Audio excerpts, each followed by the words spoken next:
Hola, bienvenidos a la clase. Vamos a comenzar con el tema de análisis de estados financieros.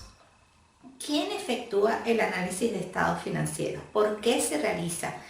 ¿Cada cuánto se debe efectuar? ¿Qué tipos de análisis existen?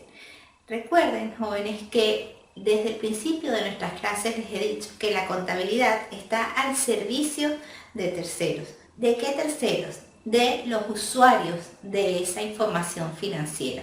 La importancia de realizar estados financieros no solamente radica en las cifras que se presentan en ese momento en el estado de situación financiera, en el estado de resultados, en flujo de efectivo, movimiento de patrimonio, en las notas explicativas de esos estados financieros, sino en el análisis que se efectúa a partir de las cifras allí mostradas.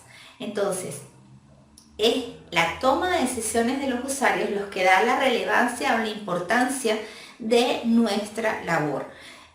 Un simple contable, cuando está comenzando, un asistente, lo que hace muchas veces es llevar el control de los datos, plasmar en un sistema, un software contable, la información financiera que ocurre en el día a día. Pero la importancia verdadera de nuestra labor, el por qué nos pagan, está o radica en el análisis que nosotros hacemos de las cifras que mostramos de una entidad para un periodo determinado o para varios periodos, ¿ok? Entonces, dependiendo de quién va a tomar la decisión, el análisis será de una forma u otra o se tomarán determinados elementos de uno u otros estados financieros. Por ejemplo, los usuarios externos, recordemos usuarios de la contabilidad, usuarios externos y usuarios internos. Los usuarios externos, por ejemplo, los acreedores, van a estar interesados en analizar la parte de la liquidez. ¿Cuál es la capacidad de pago que tiene la entidad en un momento determinado? ¿Es capaz de estar solvente y pagar la deuda realmente? ¿Sí? Por ejemplo, una institución financiera va a pedir los estados financieros de una entidad para otorgar un crédito, y dependiendo de las cifras que allí se presenten, de la solvencia, de la rentabilidad, de los índices de endeudamiento, va a prestar el dinero o no, ¿sí? Pero básicamente, ¿cuál es la capacidad de pago que tiene la entidad? Y dependiendo de la capacidad de pago que se determina en los estados financieros, se prestará más cantidad, menos cantidad, se negará el crédito. Desde el punto de vista de los inversionistas, esto más que la liquidez de la entidad, lo que les interesa es la rentabilidad. ¿Cuál es la capacidad para pagar en un determinado momento el rendimiento de la inversión que se va a hacer? ¿Sí? Por ejemplo, si se adquieren acciones de la entidad, ¿cuál es la capacidad de la rentabilidad para pagar el dividendo? ¿Sí? ¿Cuál es la capacidad para pagar los intereses si se emiten obligaciones? ¿Ok? Entonces, estos serían acreedores inversionistas. Desde el punto de vista interno, ¿para qué se utiliza el análisis de estados financieros? Para controlar la administración correcta de los bienes y también para controlar, por ejemplo, las deudas, para el control interno de la entidad.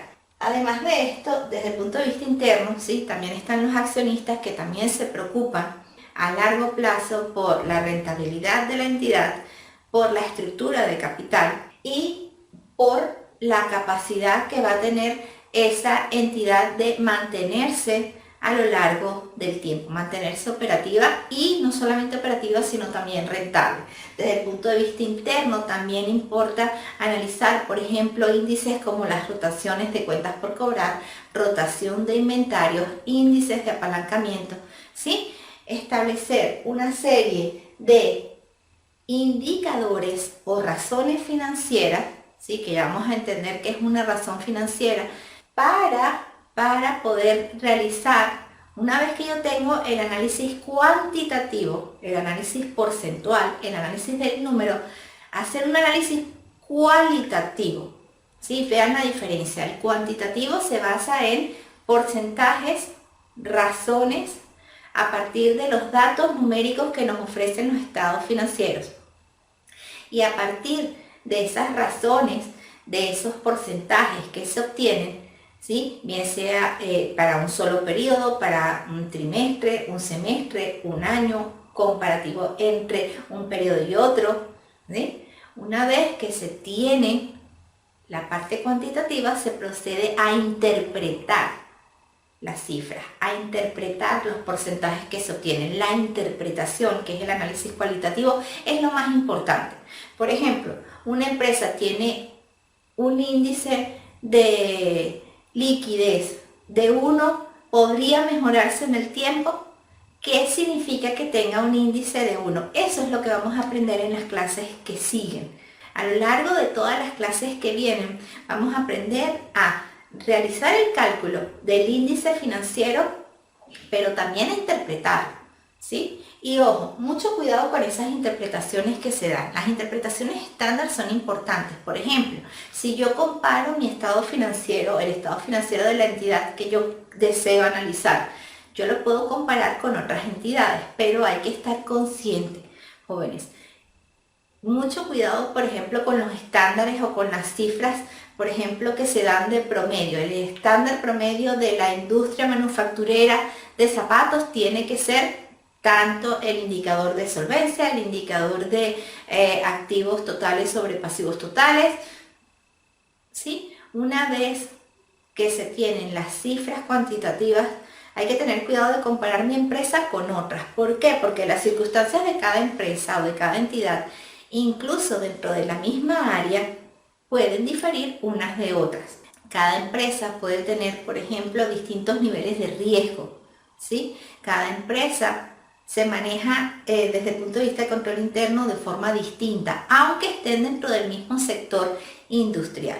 ¿Ok? Entonces hay que tener mucho cuidado con los análisis genéricos y cuando comparamos nuestra entidad con otras entidades, aunque sean del mismo sector.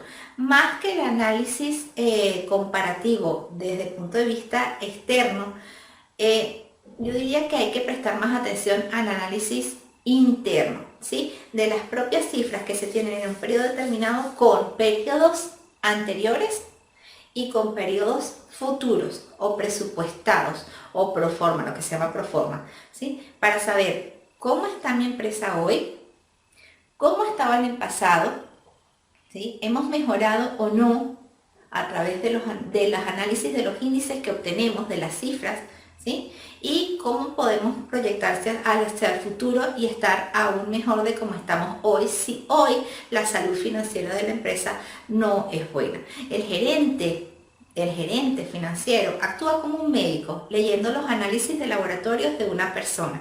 Igual, nosotros tenemos el análisis financiero y eso el gerente lo lee.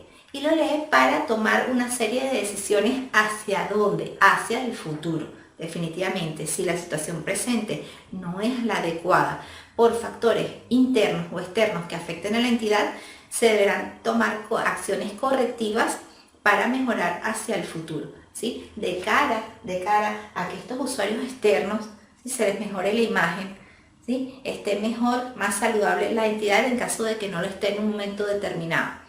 ¿Okay? ¿Qué pasa si la empresa, cuando yo hago el análisis de estados financieros, está razonablemente perfecta, ¿sí?, o no tiene ningún problema? ¿Podría mejorarse la situación en el futuro? Evidentemente sí. Por ejemplo, los accionistas siempre van a querer una mayor rentabilidad. Pueden tener una rentabilidad de 100, pueden considerar que esa es la rentabilidad máxima. No, siempre van a querer buscar más. Y evidentemente hay que sopesar a mayor rentabilidad cuál es el riesgo de obtener más rentabilidad. De allí la importancia de hacer correctamente un análisis adecuado a los estados financieros.